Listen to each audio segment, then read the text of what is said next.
7 months after the anti-Semitic terrorist attack at Bondi, and right in the middle of a Royal Commission, this sort of thing is still going on. Jewish people, Jewish institutions being targeted for harassment and menace. So, of course, people are disgusted and they're disturbed by it. I think that would be mitigated to some extent by the swift action of the police and the CSG. But, the fact that this is still going on in that context really speaks of a deterioration in the climate of social harmony and peace that we've been used to in this country. It's yet another incident that shows the strains under which social cohesion have come. And is there a message at all, Peter, that you would like to share to our viewers regarding this incident? Well, the two people who were apprehended, we don't know much about them other than the two young men in their 20s. They're not children.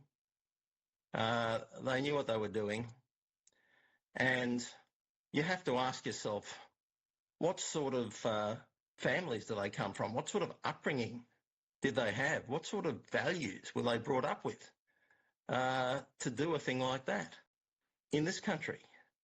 Were they brought up on values of hatred and envy, blaming other people for their own shortcomings and their own failures? Is that the sort of people they are? Because people like that have no character. And the families that they come from really need to take a good look at themselves and ask themselves how they could have produced children who've grown up to do an act like this. It's just senseless and unforgivable.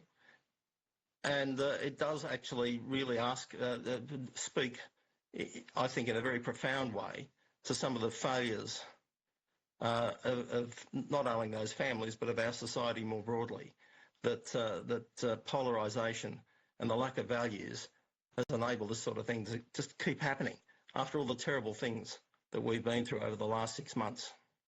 It certainly is a strong message. Peter, thank you so much for joining us. Appreciate it.